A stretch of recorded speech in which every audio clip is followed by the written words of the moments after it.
ನಗರ ಮನುಷ್ಯನ ಆರೋಗ್ಯಕರ ಜೀವನಕ್ಕೆ ನಾಂದಿ ಎಂಬಂತೆ ನಗರದ ತ್ಯಾಜ್ಯ ವಿಲೇವಾರಿ ಘಟಕಕ್ಕೆ ನಗರಸಭೆ ಅಧ್ಯಕ್ಷೆ ಆರ್ ಮಂಜುಳಾ ಪ್ರಸನ್ನಕುಮಾರ್ ಹಾಗೂ ಉಪಾಧ್ಯಕ್ಷೆ ಕವಿತಾ ಬೋರಯ್ಯ ಭೇಟಿ ನೀಡಿ ಘನತ್ಯಾಜ್ಯ ಸಂಗ್ರಹವನ್ನು ಪರಿಶೀಲಿಸಿದ್ದಾರೆ.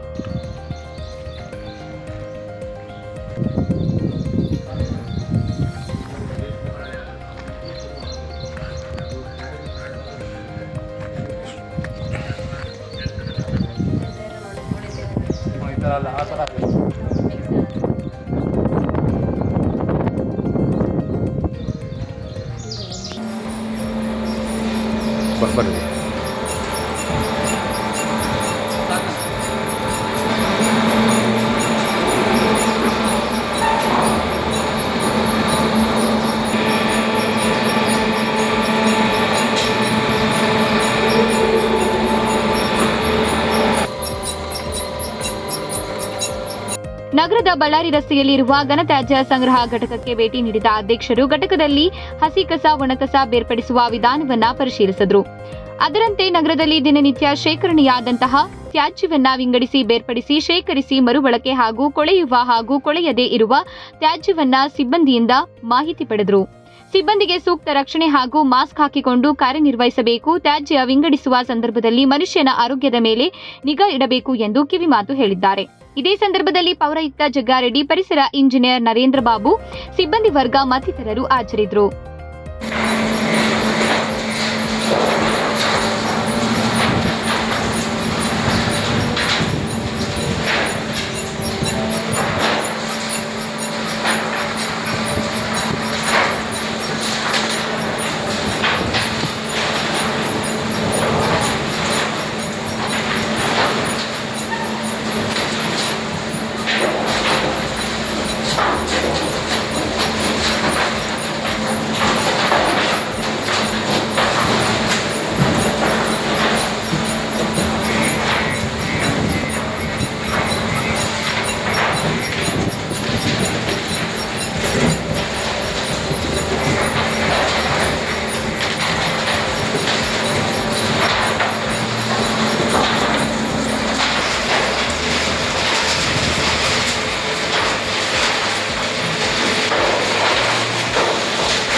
ನಿನ್ನೆ ಎಷ್ಟು ಗಾಡಿ ಬಂದಿತ್ತು?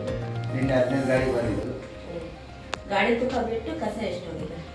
ಕಸ ಒಂದು 15 ಟನ್ ಬರುತ್ತೆ. 15 ಟನ್. 15 ತಿಂಗಳಿಗೆ ಎಷ್ಟು ಆಗ್ಬೋದು? ತಿಂಗಳಿಗೆ ಒಂದು 500-600 ಟನ್ ಆಗುತ್ತೆ. ಗೊಬ್ಬರ ಸೇಲ್ ಮಾಡಿದೆ ಸರ್. ಗೊಬ್ಬರ ಅದರಲ್ಲೂ 5% ಮಾತ್ರ 10% ಗೊಬ್ಬರ ಬರುತ್ತೆ ಮೇಡಮ್ ಅಷ್ಟೇ. ಅಂದ್ರೆ ಏನಾಗುತ್ತೆ ನಮ್ಮಲ್ಲಿ ಇಲ್ಲ, ಅದರಲ್ಲಿ ಅರ್ಧ ಹಸಿ ಕಸ ಬರುತ್ತೆ. ಅರ್ಧ ಹಸಿ ಕಸ ನಾವು ಗೊಬ್ಬರ ಮಾಡಿದಾಗ ಅಂದ್ರೆ 10 ಟನ್ ನಾವು ಗೊಬ್ಬರ ಮಾಡಿದ್ರೆ ಅದು 1 ಟನ್ ಅಷ್ಟು ಗೊಬ್ಬರ ಬರುತ್ತೆ. ಅಂದ್ರೆ ಫುಲ್ ಎಫಿಷಿಯೆಂಟ್ ಆಗಿ ಮಾಡಿದ್ರೆ ನಾವು ಫುಲ್ ಎಫಿಷಿಯನ್ಸಿಯಿಂದ ಮಾಡಿಲ್ಲ ಅಂತಂದರೆ ಸ್ವಲ್ಪ ಕಡಿಮೆ ಆಗ್ತಾ ಹೋಗುತ್ತೆ ಅದು. ಅದೊಂದು ನಮಗೆ ಒಂದು ಅರ್ಧ ಟನ್ನು ಅಷ್ಟು ನಮಗೆ ಗೊಬ್ಬರ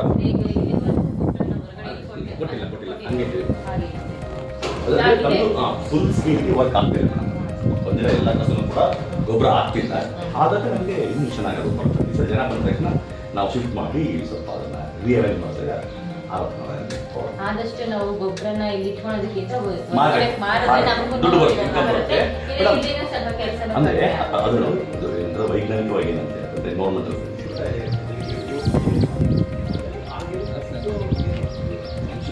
ರಿಕ್ವೈರ್ಮೆಂಟ್ ಭಾಳ ಇದೆ. ರೈತರಿಗೆ ಗೊತ್ತಿಲ್ಲ ಏನು ಮಳೆ ಉತ್ಪಾದನೆ ಜಾಸ್ತಿ ಬರುತ್ತೆ ಅಂತ ಹೇಳ್ತೀವಿ ನಾವು. ಬಟ್ ನೀರು ಇಳಿದ ಶಕ್ತಿ ಜಾಸ್ತಿ ಆಗುತ್ತೆ, ಮಣ್ಣು ಜಾಸ್ತಿ ಆಗುತ್ತೆ.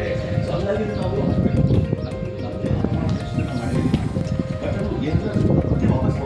ಕಸದಿಂದ ಅದೇ ರೀತಿ ಇದು ಜನಕ್ಕೆ ಅರ್ಥ